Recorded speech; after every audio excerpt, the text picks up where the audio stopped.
जय शिव गोरखाधीश सतनामादेश। आज साथ को हम ये वीडियो डाल रहे हैं।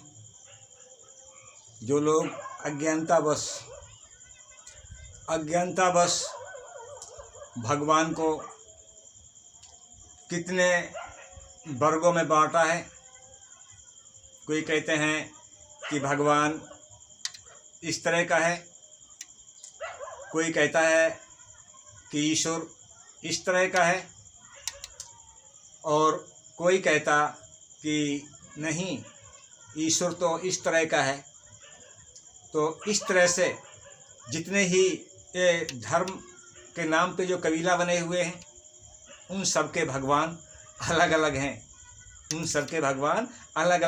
वो कहता है कि हमारा भगवान ऐसा है, दूसरा कहता है कि हमारा भगवान ऐसा है, और तीसरा कहता है कि हमारा भगवान इस तरह का है, और चौथा कहता है अरे नहीं भाई, तू झूठ बोल रहे हो, हमारा भगवान इस तरह का है।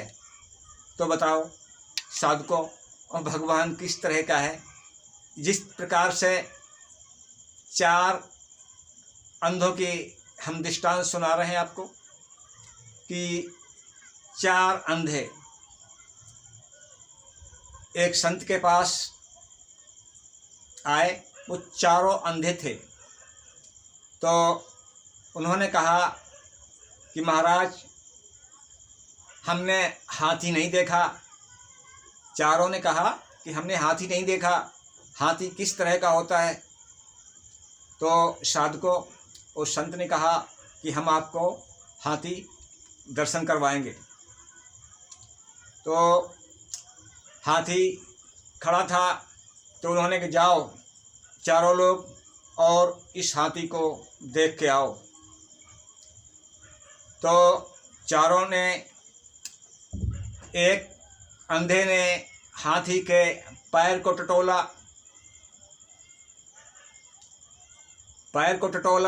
कि हाथी है, और दूसरे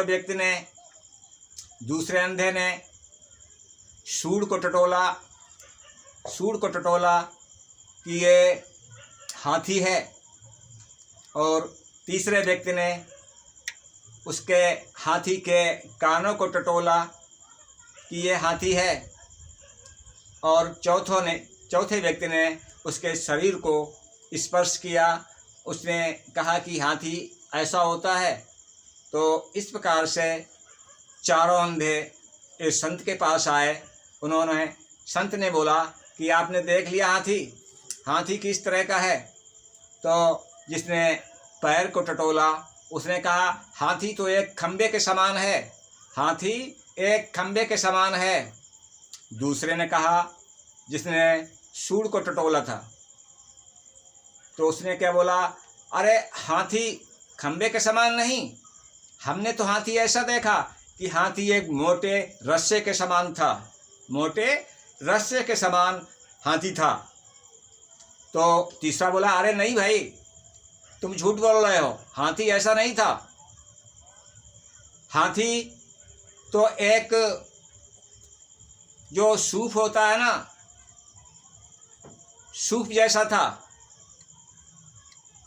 चौथे ने कहा, अरे तुम झूठ बोल रहे हो, हाथी इस तरह का नहीं था, हाथी तो एक दीवार जैसा था। जिसने उसके शरीर को टटोला तो कहा हाथी एक दीवार जैसा था। तो दोस्तों, ये संसार क्या एक अंधों का हाथी है? इस तरह से सब अपने अपने भगवान को अलग अलग रूप में पेश कर रहे हैं। तो क्या ये सत्य है? तो ये हम आपको वीडियो इसलिए समझाया है कि ये हमारे विश्व में अनेकों धर्म प्रचलित हैं, और जिनके देवता अलग अलग देवता हैं, अलग अलग भगवान की परिभाषा किए हुए हैं। क्या ये भगवान अलग अलग हैं? तो ये जब तक ये आत्मरूपी अपने चेतना को, जो साधक अपनी चेतना को अपनी साधना के द्वारा, यानी मंथन के द्वारा स्वयं को जान पाएगा, तब उसे स्पष्ट हाथी दिखेगा कि हाथी इस तरह का है। नहीं तो 4 अंधों का हाथी जैसा ही दिखेगा। धन्यवाद दोस्तों। इस हमारे चैनल को सब्सक्राइब करें और शेयर करें, जिससे ये हमारी वीडियो काफ़ी साधकों तक पहुँचे। धन्यवाद। जय शिव गोरखाधीश, सतनाम आदेश गुरु का।